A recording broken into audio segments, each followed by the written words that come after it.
Welcome to Redefining Balance for Working Moms podcast, where we believe life balance is possible. Yes, even for you. You might just have to redefine what it looks like for yourself. I'm your host, fellow working mom, and founder of Your Life Rocks, Jenny Stemmerman. Each week, I'll bring you practical, real-life tips to help you focus on the things that matter most in life and be the best version of yourself in every area that God has called you to. Ready to redefine what balance looks like for you and your life? Let's go. Hey there, friends. I am so excited for you to be hanging out with me today. If this is your first time finding our podcast, welcome. I am so excited that you are here. This is the place for working Christian moms. Your Life Rocks is all about providing you tips and inspiration to help you grow to be the very best you can be in everything that God has called you to. And that mission holds true whether you're listening to this podcast, whether you're watching our videos over on YouTube, you are taking a course inside of our app, or anything else. We are truly here to support you as a working mom. And I have to tell you, I am so beyond excited for today's episode because we have been working on this episode for almost a year. I say we because this is something that Kimberly Walton, who has been on this show a number of times, probably the most out of any guest. I consider her our marriage lifestyle expert. Also because she's contributed so much to our resources inside of the Life Balance membership for the area of marriage. But this is something that Kimberly came to me almost a year ago and said, I really want to do an episode with you on equalitarian marriage, meaning like sharing equal responsibilities in a marriage. And I thought it was an amazing idea for an episode. But we're both very busy and trying to find time for us to get together to cover this topic is a little bit difficult. So our members a few weeks ago, I want to say even over a month ago, on our member-only podcast, got an exclusive behind-the-scenes look at the conversation Kimberly and I were having before we hit record. Well, obviously we were recording, but before we were actually getting into the meat of today's episode. So if you are a member and you missed that in the member exclusive podcast, you can go back and have a listen.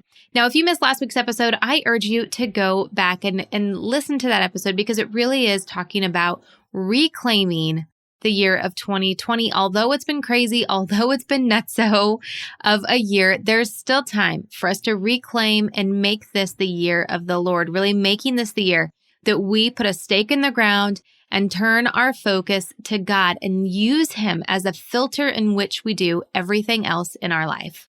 Now, in last week's episode, I give you a 5-step approach, practical steps that you can take to living that idea out.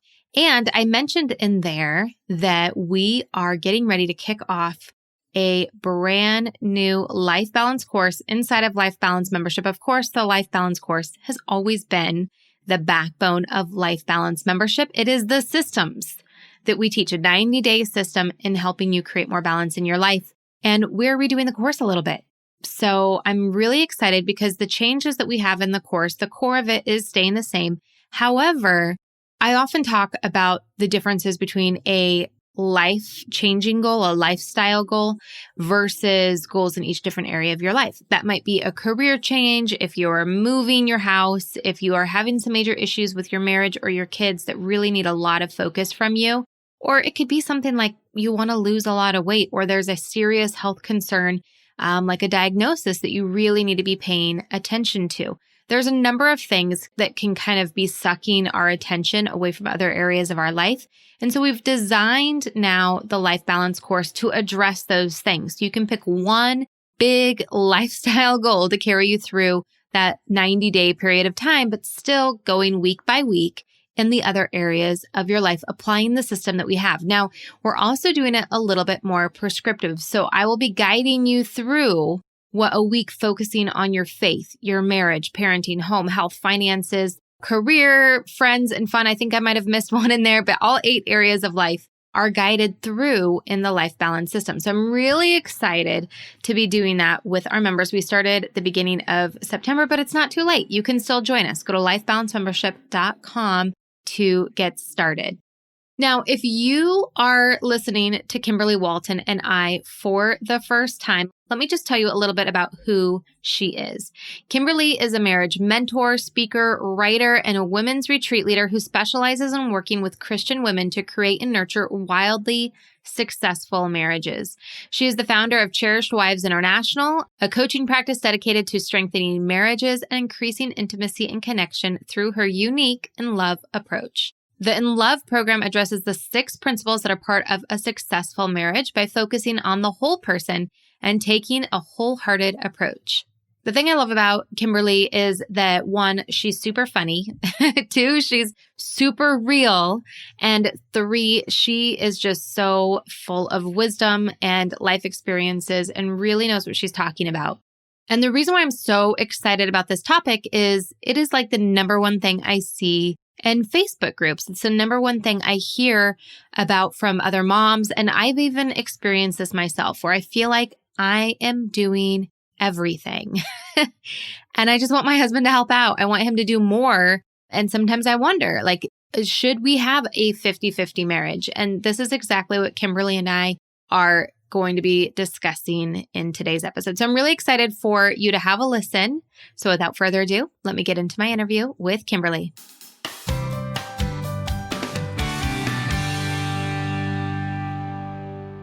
Kimberly, welcome back to the podcast. It has been too long. You're one of my favorite people to have on here because you have so much wisdom. And this particular conversation is so needed and it touches really close to my heart. So I'm really excited that you're here and honored that you're here to guide us through what a 50-50 marriage should look like or if it shouldn't look like that and all of that. But before we get to everything you have to share, tell us a little bit of what's been going on in your life. Well, my life is in some ways similar to everybody else's. You know, we're doing the quarantine sort of thing, the being sequestered at this point in time. So hopefully when people listen to this years from now, they won't like, what? But I'm doing kind of the same things. I'm working with my clients on video and not really going into the office and doing a lot of writing. My husband and I have decided, you know what, we're going to get some of those books done that we want to do. But, it's just an interesting time. A lot of adjustments like your listeners would be going through. And hopefully, everybody's just doing fine. But we're kind of doing the same thing. More family time for us. Again, more writing and just working with people kind of remotely. I am so excited that you guys are going to be writing. Now, for anyone who doesn't know about your husband, because people who are fans of the show or have listened to the show a little bit, they are pretty well equipped with who you are. But talk to us a little bit about Joel, because people might not know that much about your husband. Yeah, so my husband's a therapist. So we're both in basically the industry of saving marriages. He works with people also who have problems with addictions and gamblings and sometimes porn addictions. And they're going through any sort of life transition. And sometimes that transition is just, getting married, which is a transition, or having children. So he's a licensed marriage and family therapist here in California. And so he works with some of the stuff that's a little heavier than I do. And it's kind of a 1-2 thing where sometimes we're both working with the same couple and all that. But he and I both are just in the industry of helping people. I love it. And I love that you guys are going to be writing some books together. We were talking a little bit before we started recording about some of the books that you're writing, because I'm always interested in the things that you're doing. It's like a help series, right? So talk to us about that first book that you had talked about in the series. Is it Help My Husband's Lazy? Yeah. So I have this, and that sounds so bad, but it's not that bad. The idea is a series of books that are not huge books, but they're on a specific topic. And so the first one that we're working on is one called Help, I Have a Lazy Husband, How to Get Your Husband to Help More Around the House and with the Kids. And it's just the idea of, I don't want to say just, because it's really got a lot of meat to it. It's understanding with the different types of, characters, like I call it Mama, Boy, Matt, those why people are not doing some of the things around the house, how to communicate it. And I have this thing called the SMART approach. And it's not like most people know SMART, like, have measurable goals and that kind of thing. It's a little bit different. And I've been working with my clients for years now. And they're like, oh my gosh, this is totally different. This is, I don't find myself nagging or sighing or rolling my eyes. I'm like, yeah, well, those aren't working anyway. So let's try something new. And I say that a lot with my clients, actually, is like, I'm like, well, is that working? And they're like, no. I'm like, let's try something new.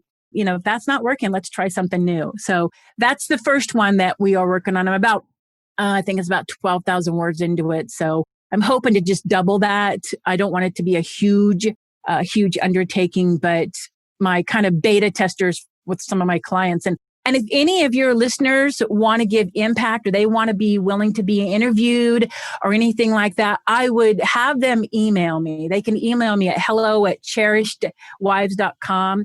I would love to hear their story and give them some tips. Awesome. Awesome. I am so excited for this book to come out. And the reason why I wanted to mention that book up front is because I feel like it is such a great segue into some of the things that we're going to be talking about today. Absolutely. They go hand in hand in some ways, because that's one of the challenges we have with the idea of the egalitarian or 50-50 relationship. Some of the beliefs that we have are tied into, is my husband really being lazy or is he not? So these are kind of related topics. Yeah, absolutely. And so let's first talk about this whole 50-50 marriage thing and really where this idea of a 50-50 marriage and this conversation that you and I had talked about. Gosh, we've just had this conversation, I feel like a year ago, of wanting to record on this particular subject. But talk to me a little bit about where this idea for you and your passion behind this idea came from. So there's a couple of different things that have led me here. And one is looking at relationships in general. One of the most common issues that I hear from my clients, and I work with women, is I don't feel like my husband's doing enough around the house. And I think the women's movement, and I'm not anti-feminist movement, but the women's movement said everything is supposed to be equal and fair. And so there's a belief system that is starting to filter into things, which it hasn't really been ferreted out. And so what we have is people say, well, I want things 50-50 or I want it egalitarian. And today I'm going to talk really about when it comes to chores and tasks, not people being equal in a relationship. Because when it comes to relationships, husband and wife, I do believe that they are basically equal. You guys have to figure out how to deal with if you both have a vote, what happens? Who's the tiebreaker? And that's really that's a conversation we can have on another topic. But my clients repeatedly, I hear them saying, I want everything equal. I want fair. I want a true partnership. And what I'm finding is that they're saying usually that I want my chores and everything. I want to feel like it's 50-50. I want a 50-50 proposition. And I love that people want things to be fair. The problem is that I don't think fair is what we should be striving for. We need to strive for balance. And that's an interesting thing, because we know when we are striving for balance, if you're walking, most of the time you're walking, you are not balanced because you're shifting your weight. But yet and even if you stumble a little bit, you are still moving forward. And so I usually work with my clients, first of all, what does 50-50 mean? What does egalitarian mean? What does balance mean? And so what I like to do is I like to say, we want to strive for balance, not necessarily equality. And I mean by equality 50-50. Okay. And the other thing we have to realize is that we're looking at, I want a 50-50 relationship with chores and tasks, is we have so many different inputs and influences, especially nowadays. If you've got younger kids, that when school starts, there's all of a sudden 5 hours of paperwork, and there's new schedules, and there's kids' activities, and there's sports throughout the year. And then there's the weather in your area that changes everything. Do you have to do yard work or not yard work? And then holidays affect everything. So when people are looking for the 50-50, so often they want like a schedule, like a chore chart, but it doesn't have any flexibility in it to accommodate all these changes. And so I want my clients to say, it's more like walking. Here's what we think is going to happen. One foot in front of the other, but there's a pothole, but there's a this, but there's a that. How can I maintain balance with my partner and our household, not be measuring if things are 50-50? Yes. And, the reason why I love this topic and I really wanted to address it is, so my husband and I, we've been married for, almost 21 years now, a long, long time. And early on, thank you. Early on in our marriage, we struggled a lot because I was always trying to make it 50-50. I mean, I would make chore charts for my husband, which I make those for my kids. Making that for my husband certainly changed the dynamics. And then if he didn't do what was on the chore chart, it just was like a reason to fight, really. And it created a lot of tension for us for years, trying to figure out, well, how do we split things 50-50? How do we make things fair around the house? And it became like this chip on my shoulder where I was always keeping score of, well, my score is higher of the things that I'm doing around the house than yours. So what else are you going to do? And then it was like always causing problems, always causing problems. And absolutely. And you bring up the point, it's like that what you do with your kids. So now you're his mom and you're not his lover and not his wife and not his friend. Mm-hmm. Yes. Yes. But why do we naturally want to go towards almost like a scorekeeping of 50-50 and counting and really monitoring that? Because I do see this. I mean, I've experienced it obviously in my own life early on in my marriage, but I also see it so many times in Facebook groups and when I'm talking to friends, and it seems like it's everywhere. So why do we always naturally go towards this 50-50? Let's count it up, split it up, and make it even. Yeah. Well, and you bring up my first point, and that's the monitoring. And we are always, as humans, trying to find out, am I getting my fair share? Is there more for me? We as humans have this weird thing about us where we always seem to feel a sense of lack. We are not getting enough. I want more. It's that whole comparison thing online and stuff like that. And so one of the biggest hurdles getting over with this 50-50 is that monitoring component, right? Because if you have a chore chart or don't have a chore chart, I guarantee you, if you are insisting on a 50-50 kind of relationship when it comes to chores and tasks, that you're going to be monitoring. Did I give more than 50%? Well, I somehow got shafted because I gave more than 50. Am I getting less than my 50% that I should be getting? No relationship can survive that constant scorekeeping, right? And when we watch stuff on TV, if you watch sports and they're scorekeeping, when your team's not ahead, you're like, oh my gosh, I feel defeated, and you get angry.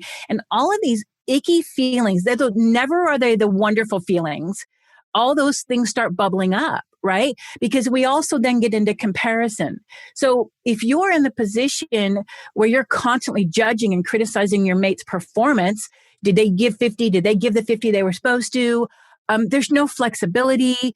There's a real problem there. A marriage cannot survive, right? It also, this kind of a cautionary tone with the monitoring is, it also leads us into a power struggle.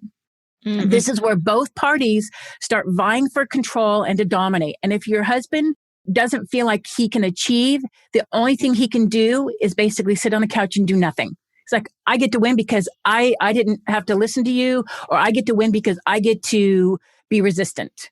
Yeah. And that's not what we want. It's like, if I can't win, I'm stopping. It's kind of like when you have little kids and they're throwing a tantrum and they don't want to go to the store or something and they stop and you have to like almost drag them. Right? Yes. It's kind of the same thing. It's like, the only power I have is to resist you. And that's not what we want. We never want the power struggle between us and our mate to be one person's only way to win is to resist. Yes. Yes. And that is exactly why we had our issues in our marriage early on when I was trying to make everything 50-50 because I was being bossy and, like, this is what I'm telling you to do. And my husband was like, no, I'm not going to be told what to do. But when we would have like actual intelligent conversation without the emotion in it, we both agreed, like, we want to be sharing of the chores. We agreed things should be equal. It wasn't like he was always like, well, you're the woman, you have to be cleaning the house and I don't have to because I'm the man. He agreed that we should share. So then my immediate mind went to, okay, well, let's create a system then that we can share. But then it just created this whole ugly dynamic between the two of us. So I love the way that you very clearly paint the picture of how that doesn't work. Yeah. And your nature, people have to understand their nature and what the nature of their mate is. So your nature is, let's come up with a system. Let's come up with a schedule. Let's achieve it. We can check it off. That's who you are. And that's not wrong. But if your husband's nature isn't that, then the conversation has to happen on, how can I let my nature be what it is and also your nature? And these challenges we have, they don't have to break relationships. These are perfect opportunities to grow. I don't find challenges in relationships to be a scary thing. I actually love them. Like, fabulous. We get to learn something. We get to grow out of this. We get to take this and be stronger on the other side, and maybe use it as a thing down the road where you get to laugh and go, oh, look what I'm doing again. I'm making a chore chart. Okay, honey, and use it as a banter and a playfulness.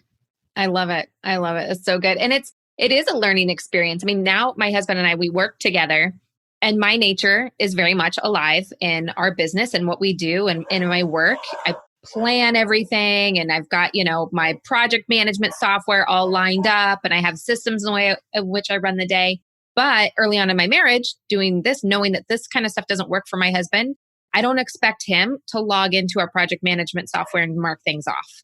Like, I have taken it on to the thought, yes, that's going to be my duty of having a conversation with him and finding out, okay, yeah, he did do that, and I'm going to be the one marking that off. But me trying to force him into operating the way that I operate, I feel like really dishonors him and who he is as a person. Absolutely. And it's a recipe for disaster. It really is. You can't, this is the square peg into a round hole. It just doesn't work. The only way you make that work is if you pound it. And that's not what we should be wanting for the person that we're said that we want to spend our life with, And that's a really important point, because you're talking about a lack of flexibility. And if you have a partner and they do things differently, and some things they do better and some things you do better, you want to play to that. You want to understand that. And it makes more sense to divide tasks and activities based on who enjoys them. First of all, you enjoy checking those things off. That's who you are. Do it, right? Who enjoys them and who's better at them? So rather than what's equal, if you said, well, on Mondays, Wednesdays, and Fridays, you have to go in and check things off, that's not equal. For you, you have a certain enjoyment out of it. It's really, even if it takes you both an hour, it's not equal because he hates it so much. Yeah. How is that? How do we even define the 50-50? I have a friend of mine who doesn't cook, and I mean, seriously, she doesn't cook. She can go to the restaurants and pick stuff up, but she doesn't cook. Her husband does all the cooking. And people are like, I know people who the women do all the cooking. Like, I would never allow that. And it's like, that doesn't make any sense. For their family, it works. But she says, I like doing the kitchen cleanup. I like having it all cleaned up afterwards. That works for them. That's what we have to find is what is it that works for that family? And as her kids have gotten older, they've assigned the kitchen cleanup has shifted to the kids. And she's like, this is kind of cool. I stop and get groceries. My husband cooks. My kids do it. We're all happy. I have another friend who loves to do yard work and her husband doesn't. And that's okay. We don't have to go with the stereotypical, but we also want to go with recognizing what chores do you like? What chores do you not like? And going with that, because I guarantee you, if the chores you like, you're signed up for those, you're like, oh, okay, I can go do it. It's not a big deal, right? Rather than it being a freaking chore. Yes. Okay. So now I want to bring up something here, because this is one of the things that I struggled with, and I'm sure other people struggle with as well, is looking to see what other people are doing in their marriage. So when someone sees, like when I hear like there's someone's husband who does all of the cooking for them, I think, oh, if only my husband would do that. So how much does that mental piece of looking at other people and comparing kind of change the way that we view our own marriage? Oh, it's huge. It's absolutely huge. And I swear, I mean, I'm 55, I think now. And in the last 20 years, and I would even say 10 years, our comparison levels have gone through the roof. And we're spending so much time trying to find out if we measure up. And the only people we need to measure up to are ourselves. Am I really doing the best job? And my mate. So let me just say one thing before I talk more about the comparison is we don't really have models for success in a lot of these cases. If you look back in time where you had the Ozzie and Harriet kind of thing, Leave It to Beaver's family, then that worked because mom was stay at home and dad went to work and they had a system that worked. And that's a different time frame. And we're still trying to figure out nowadays when you have different work schedules and different things with kids and kids are, most people's kids are always active and doing things. And we've got this and we've got access to fast food and so many things. We really have a lack of a model for success. And so that's part of the reason we are comparing. Who's doing it? Who can show me how to do it? Because our parents weren't really a good model because they lived in a different time frame. They had different resources than we do. And so now we're scrambling to find these success models. And I've worked with enough couples to know that there really isn't a formula. There is no formula that says, for you, this is going to work. You have to come up with your own formula and know that that formula is going to change based on season, based on something new being thrown in your life and stuff like that. So we have to stop looking for some sort of formula or chore chart or whatever that says, if we just do these things, it'll all be okay. And that formula that we create with our family, if we're going to use the word formula, that has to be something we develop for our family that has a certain amount of flexibility and mutability to it. So that's why we start comparing, because we're scrambling to find, are we doing it right? And we don't know how to do this. We don't know how to do this. So we're looking for other people who are, influencers or seem to have a happy marriage or whatever. And it's like, there's too many things in the way. There's too many differences between you and these other people to follow even their pattern. I want to throw out something. Years ago, I was reading an article and it was talking about traditional gender roles for chores in the home. And one of the things they were saying is that when you go with traditional gender roles where men are doing more of the feminine chores and women are doing one of the masculine chores, we are in a weird little power struggle. And those women who are doing more of the masculine chores are actually citing that they have a lower sexual satisfaction in their marriage when they're doing more of the masculine chores. And the men who are doing more of the feminine chores are reporting that they have less sex than their counterparts who are doing more of the masculine chores. So we're still stuck in some of these old ideas and patterns, but yet we're still trying to be in a modern world. And without conversations and without saying, well, what do you really like to do? And what makes you happy? Like, I love to vacuum. So get out of my way and let me be the vacuumer. So it's like, I've actually snapped at my husband, like, I was going to vacuum. He goes, oh, I was being nice. I'm like, but I was going to vacuum. You know what I mean? It's like, he took my chore. He was being kind. And now I'm snapping at him for taking my chore. So we have to understand that we have a real lack of success models for this. So it has to be a customized approach for your family. Now, let's talk about that comparison a little more, okay? Yes. So comparison, the only thing that comparison leads you to is a feeling of inadequacy. So true. Have you ever compared yourself to somebody else? Now, your inadequacy usually means I'm not quite doing it right. Or sometimes what will happen is you'll get on your high horse and you'll be like, you'll step into judgment and go, oh, look, I'm doing it better than them. Yeah. It's not good. No way. Either you're feeling superior and you're judging other people and you're not staying in your own lane, or you feel inadequate because, again, you're not staying in your own lane. You have to look at, is this working for me?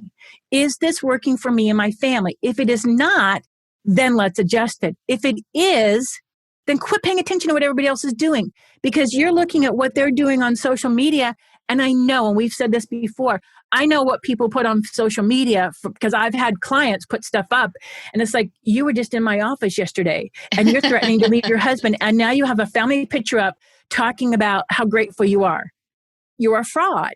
So don't believe any of that stuff on social media, because a lot of it is just not accurate. So why would you compare yourself to some sort of altered reality from somebody who's not even, being honest? Yeah. And I love that you make that correlation between the comparison and the no model, that we don't really know what to do. So we're looking for a model to follow. And then we might not necessarily have like this Pinterest model that we found. So then we're just looking around to be like, oh, what is, the person across the street doing, or the person on social media doing, or what is Kimberly doing in her marriage? And how can I make that work? And I think that there is so much truth in that, of just not knowing what to do. And that's where the comparison really comes into play. But there's got to be a solution to this, right? Like, there's got to be a way that we can figure out what to do. So what does that look like? Right. So a couple of things I've already sort of alluded to is it has to be customized. Your approach has to be customized for you. And I don't even care if everybody around you says, well, I wouldn't put up with that. If it's working for you and your family, that's what matters, because that's where your priorities should be. Amen. So let the other people, the naysayers, And I have that where I'd have clients come in and they come up with a plan and all this stuff. And then they're like, well, my friend said I shouldn't tolerate that. I'm like, your friend's not living with your husband and living in your house. Your friend is not the one who has to deal with the fact that your husband's now sleeping on the couch. This doesn't help. So sometimes I get a little tough with my clients. I'm like, no, where this is, you're living in your house. I want you guys to be having family dinners and having great sex. And I want you guys to be planning vacations. And if your friend is interrupting and making that not happen, your friend needs to step back a little bit. So one of the things we have to do is we have to also understand human nature. And our human nature is we never judge things evenly. You know, my 50% is more important than your 50%.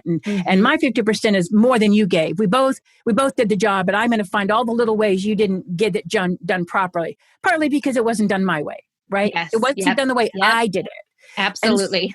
And so we have to understand that just because something is different, okay, it doesn't make it wrong and it doesn't make it bad. So that's one of the first things I work on with my clients is I say that when your mate completes a job, you're always going to be able to find something they didn't do properly. They didn't do it fast enough. They didn't load the dishwasher exactly the way you did. I like to put the knives in upside down. My husband likes to have them up. I have a logic to that. And that's fine, right? If he's loading it, he gets to load it his way. So don't be his mom and go behind the scenes, that kind of thing. So we have to, first of all, recognize that done different, as long as it's done, doesn't mean equal or bad. We got to buy into that belief. If you can't, then the rest of it, I almost can't help you, right? Yeah. So it's okay to do something different. And honestly, different sometimes means better. Like, oh my gosh, that's a way better way to do this, right? And it's even okay to ask your mate, why do you do that, right? So for example, and I might have shared this before, when my husband drives and there's 2 lanes that are turn lanes, he always goes to the outside turn lane when he's turning. And I always say, why not? Even if there's like 5 cars. And he says, because if the car in the other lane gets stalled or anything like that, I'm now trapped. But in this case, I'm not trapped. I can always go around him. I can do other things. And I'm like, oh, because I'm like, we'll go to the shortest one. Yeah, go to this, yeah. you know? And or he'll park further out in the parking lot than I would, but he's going to park in the shade. So when we come out, it's cooler. So is that wrong? Is it different? Is it bad? You know, it's a different goal, and that's okay to do that. So we have to subscribe to the belief that different does not equal bad, and it does not equal wrong. Okay. So that's the first thing we're going to do. Now, the other thing is that's super important is we have to look at, again, the things that you like doing and he likes doing. What is it? And so, I sent you along a handout if you want to share it with listeners. And I know if you probably put it in the membership, is I always have my clients go through and say, what are the things I like to do? What are the things I don't like to do? Like, I really would never want to do these ever if I didn't have to. And what are the things I'm like, I could do these, maybe not all the time, but I could do them. Do them for each of you. And you know what people will find is they will be surprised at some of the things their mate will put in there. Like some of the things that I've had wives go, well, I had no idea he really liked to do that. And it's like, well, how did you not know that? Well, because I just did it. Well, let's give it to him because it's not on your list. So that's the first thing. We got to find out, what is it both of you want to do? And what is it both of you don't want to do? And what is it you could tolerate? The other thing is we have to find out, is there anything that you both don't want to do that we can farm out? Yes. Is there a high school student that can come over and clean your toilets for $10 an hour? Because if so, hire them. Because that $10, when you guys are fighting and frustrating, you'd be like, man, I will take that $10. I will not eat for a week so that I cannot have this argument. So people go, oh, I don't have the money. I'm like, you can find the money for some of these things. If it's creating that much strife and struggle in your relationship, you can find the money for it. Yeah, okay. It's worth it. It really is. And I don't mean you have to pay for a house cleaner every 2 weeks for $100, because not everybody can afford something like that, right? So we got to look at what they want to do, what you want to do. The other thing is that we have to be really clear on who's doing what and what's the time. So I like to give people a list and say, what are all the chores your family has to do with? And I mean, lay it out. It might be 4 pages of chores that you have to list. Things from changing the smoke alarm batteries seasonally, those things count because Mm-hmm. sometimes, I mean, for our house, because we have a high vaulted ceiling, in order to do that, we have to go borrow the neighbor's ladder that is like a 16-foot ladder, and she has to be home to do that. So we've got a plan. So we have to borrow the ladder. We have to get up on the ladder. Somebody has to be there to make sure nobody's going to fall, to hold the ladder stable. We've got to make sure we've got the battery, and it has to be changed. And we have 4 different smoke detectors we have to change. So it's like a whole ordeal. It's a half a day's worth of a journey, and you have to think ahead because you got to go to the store and get things. So that's my husband's job. It would be really easy for me to discount that, right? Mm-hmm. And so those things have to be put in there. The hanging up a shelf and making sure we have screws and making sure the battery is charged for the electric screwdriver kind of thing. That's my husband's job. And so I like to say to my women and my men, I want you to list all the things you think you do. The things that are the things running in the back of your head. My husband does some of this stuff where he takes the car in for the oil change and gets the tires rotated. That's in the back of his head. It's not in the back of mine. Mm-hmm. Yep. And those things count. So maybe he doesn't do the dishes as much. Maybe he doesn't vacuum as much. Maybe he doesn't do as much laundry. But my car is never late on service. My battery gets changed every season and those kind of things. And we forget because it's not the part we're doing, especially if it's a day to day. So I say, list all those things. Have your mate go into detail. They're like, oh, that doesn't count. It does count. It does count because it also sets us up for being grateful for what our mate does, because that's another component here. And once you can say, wow, this is really all the stuff I'm doing. One of my clients, her husband, coaches 2 little league teams because one of the kids has gone to the next level. And he's got to do all the emailing of parents. He's got to make sure he's got the this. He's got to make sure he's got the that, all of this stuff. And that's a seasonal thing. So I say, well, seasonally, when he's got all this on his task, what do you take off his plate? And she's like, well, what do you mean? I said, well, seasonally, he has now like another 15 to 20 hours a week that he has to do. Are you taking anything off of his plate? She's like, well, I'm like, okay, so we got to look at seasons. Mm-hmm. So those are some of those things that we have to look at. Now, I don't want anybody to feel like they're a doormat or a victim. And I don't want anybody to start playing the martyr role. That's where communication comes in, kindness comes in, and supporting each other's hopes and dreams. When my husband went back to school and had to get his license, I mean, he had to do 3,000 hours of free work. Wow. Working with people. And so everything revolved around him. And that was okay because that's part of my job. And I know that when things are struggling, when times are tough for me, he will pitch in for me. But sometimes we forget that. We're like, no, here's our chore chart. You have to every other day do this. And you have to on Thursdays, you do this. And it's like, well, what about when Little League's here? What about when this is happening? What about the cars, me taking those into those not count? Oh, well, we forget those things. See, we want to have a list of what each person thinks they're doing. And we want to get into the minutia, and we want to look at the seasons of it. And then look at, are things fair? And when it's wintertime and your mate's not doing the yard work and you're like, oh, I'm not doing 5 hours in the yard work. What is it around the house?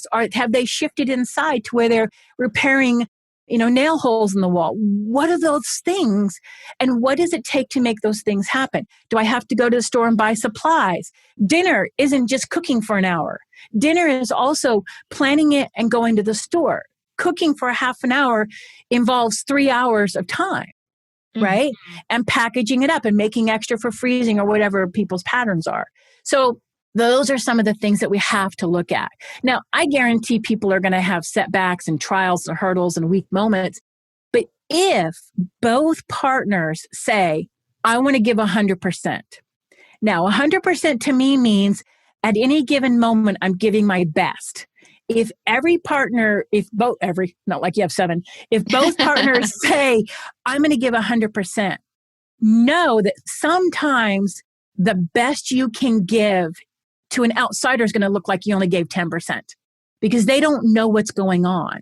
They don't know the mental stress and things like that. But if both of you are giving 100% of what you can at the time, you're going to do a lot better, right? It's going to be easier for you to support your partner, be stronger for your partner, and them the same for you. But if it's no, here's my list and I have to do the chore chart now. I keep picking on your chore chart. Sorry, Jenny. It's okay. We don't have one anymore. It's like, well, what's 100%? Who gets to judge that 100%? So I say you want to both be trying to give 100% and understand that 100% today will look different tomorrow. 100% today will look like 10% tomorrow. And next week, it might look like you gave 1,000%. Right. And our job, and I've said this, I think, before previous podcast, our job as a mate, when our mate is having a tough time, our job is not to look down at them and laugh and ridicule and say, pull yourself up. Our job is to say, what do you need? Do you need a ladder? Do you need a pulley? Do you need a rope? What do you need to get back up here? My job is to reach my hand down and say, here's a tool. What can I do to get you back up here with me? And that's something we sometimes forget to do. We're like, well, you're not doing your part. Okay, that keeps them stuck. What is it you need to get unstuck? How can I help you? If I make dinner tonight, can you get through this mental thing you need to do so that tomorrow we can be in a good space? Yes. And this is the thing I think that helped us in my own personal marriage is when we both decided to give 100%. I forget where we heard it from. I think it was from our pastor, and he had encouraged everyone in our congregation with our spouses to commit to giving 100% of ourselves to life together because we are life partners. And when we did that, it just shifted everything for us in that there are some weeks that I probably, more than pull my weight. I probably do 100% of the things around the house. But then there is like the next week where my husband is doing the bulk of the things and we don't keep score with it. We just say, okay, if we are going to be true life partners, then we need to lock arms, look around what needs to get done. And we both need to get to work making it happen. And it's not about who's doing it better or who's doing more. At the end of the day, there's not a trophy for the person that, washes more dishes or cleans more things or has more hours clocked into taking care of life stuff versus work stuff.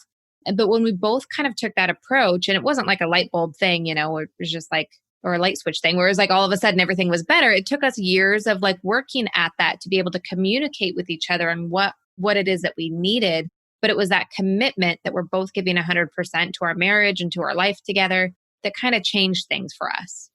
Absolutely. And just to kind of add to that, one of the things that I ask my clients is, do you believe your mate has good intentions towards you? Oh, such a great question. And they'll be like, well, yeah, because if the answer is no, then chores are not the issue. Mm-hmm. We can't solve this with the chores. This is something else we have to work on. But if indeed you believe that your mate has good intentions towards you, then honestly, insisting on a 50-50 kind of egalitarian when it comes to chores and things is actually destructive to the fabric of the relationship.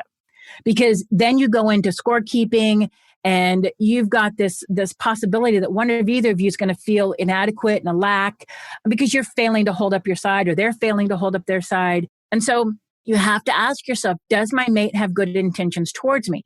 And if the answer is indeed yes, then they should also be approachable to say, hey, I'm feeling overwhelmed this week. I could use some help, and maybe your mate's going to say, okay, break out the paper plates. I don't want to do dishes. And that's normally your job. I'll cook, or we're going to have pizza every night and it's going to be fast food pizza. That's fine. And we're doing paper plates. Let them help solve it without again saying, oh, well, this is how you should have done it. I needed help, but then I told you how to do it. And it's like, well, if your mate's going to step up and try to take the burden off you, they're going to do it differently. And we need to look at that and say, were they trying to help me? Were their intentions honorable towards me? Don't judge how they did it. Did they take something off of my plate? I may not have done it that way, but stop judging it if you're needing help or something. So good. So good. I love that. And it kind of comes back around too to the conversation we had earlier about letting other people have commentary on that. Be like, oh my gosh, he fed the kids pizza all week. Well, yeah, but the kids are alive, so we're good. We made it through the week. And so I think having those protections, and I'm probably going to link to the episode that we did together a couple of years ago. We've played it a couple different times, but it's the relation of the marriage to the castle and having those different boundaries and protections around it, because I think that that really kind of fits into what we're talking about today too. Mhm. Yeah. Yeah. Good stuff. Well, and I think that we, again, something similar to what we said at the beginning, we have to understand our mate and their strengths and their weaknesses and quit asking them to be something they're not. And when we do that, then our mate has the ability to say, I really like vacuuming. I'm willing to dust. I don't love doing it, but I'm willing to dust or whatever. And if we don't do that, if we have certain expectations without really delving into what do you like to do? What do you not like to do? What are the chores that you do that I don't even think about, because there's so many of those. And my ladies will tell me, she's like, I had no idea. I totally hadn't thought about the fact that he does this, this, this, and this. I'm like, okay. You're like, whoa, I actually am not doing my share. Sometimes I'll even hear them say, like, okay. I love So it. maybe go home and make him dinner and give him some love and go, hey, thank you for all the things. Because if this is done well, we have an appreciation from our mate. We have a little bit of a smoother track to follow. And we then get to be the role models for our kids. Yes. Yes, that's exactly it. That's exactly it. Well, Kimberly, I have loved this conversation. I mean, as always, you bring so much wisdom, so much clarity, and, really just kind of love around being a wife and how we can really be the best version of that for ourselves and what God has called us to. So I want to thank you so much for everything that you've done over the years for Your Life Rocks. You've been on so many different episodes, providing so much great content for our members, including the worksheet that goes along with the conversation that we're having today. So thank you so much. You are very welcome. I mean, this is what I do. This is my mission and this is my calling. So I am extremely grateful that I get to share with your listeners and maybe make an impact from people I'll never meet or I'll never see. And they'll just go, I got that one thing. And if that's where God wants me to be, and if there's just one person here that gets something, then it was worth it. And so I am extremely grateful that I get to share and really maybe be of service to you and your listeners. So thank you for the opportunity to be here. And thank you for all that you do to create a platform for people like me and the people who are helping people learn how to homeschool and everything else. Because I know it's a burden on you sometimes. And so thank you for all that you do. Thank you. Now, Kimberly, for people who want to find out more about the books that you're writing and when they come out or some of the other things that you offer, where's the best place for them to get in touch? Probably the best place to go is to my website. If they want to read some of the stuff and learn some things, maybe get on the mailing list for updates and articles and things like that. That's going to be cherishedwives.com. That's also the Facebook and also Pinterest, cherishedwives.com. I'm somewhat new to Instagram, and I mentioned this before, but I've been really slow at building it because I'm busy doing other things. And that's MS Kimberly Walton. So those things. Awesome. And actually, Miss Kimberly Walton will send you to my Cherished Wives website too. So if you go there, but fantastic. Well, I'm going to encourage everyone to do that. If they want to reach out, if anybody's got thoughts or comments on the idea of the Help I Have the Lazy Husband or the egalitarian, the 50-50 stuff, if anybody wants to reach out, I am happy to hear what has worked for people. If anybody wants a little bit of information on how I can help them and things like that, feel free, reach out. I'd love to hear from people, what's working, what's not working. If you want to be interviewed, if you'd like to be part of the beta testing for the book, maybe be one of the first people who want to read it, send us an email at hello@cherishedwives.com and say, hey, I'd love to read the book, be a beta tester on it and go from there. Then I'm happy to, spread the word. I want people's marriages to be stronger and happier. Amen to that. Amen to that. Well, thank you so much, my friend. And we will continue praying for you and the mission that God has you on as you continue to write this book and pour into so many people's marriages and lives. Thank you. Thank you so much. You have a good day, Jenny.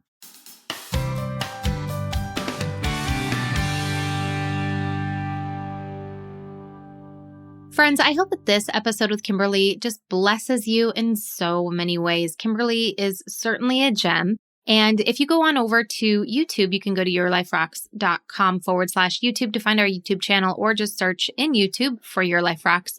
And we have playlists for all of our past episodes. So if you go to the marriage playlist in there, then you can listen to all of the past episodes with Kimberly and any other marriage experts, any other marriage episodes that we have had in the past over the last 5 years. So I hope that you go and you check that out. Now, if you haven't yet subscribed to the show, I hope that you do, because next week we are diving into your career and how we can really dive into our faith for our job search. And even if you're not searching for a job, but really how our faith can help put us and align us right where God wants us to be. So until then, keep building a life that rocks. Bye. Hey, just because the episode's over doesn't mean we have to stop hanging out. Head on over to Instagram and follow me there. You can find me at your.life.rocks. Or if you're more of a Facebook kind of girl, join our community of working Christian moms just like you. You can search Your Life Rocks over on Facebook and connect with us there. And if you're ready to truly create lasting balance and get results in your life, maybe it's time for you to join Life Balance Membership. Download the Your Life Rocks app in iTunes or in Google Play. You can upgrade to the membership right inside the app. And if you're looking for more resources to help you create more balance, head on over to yourliferocks.com.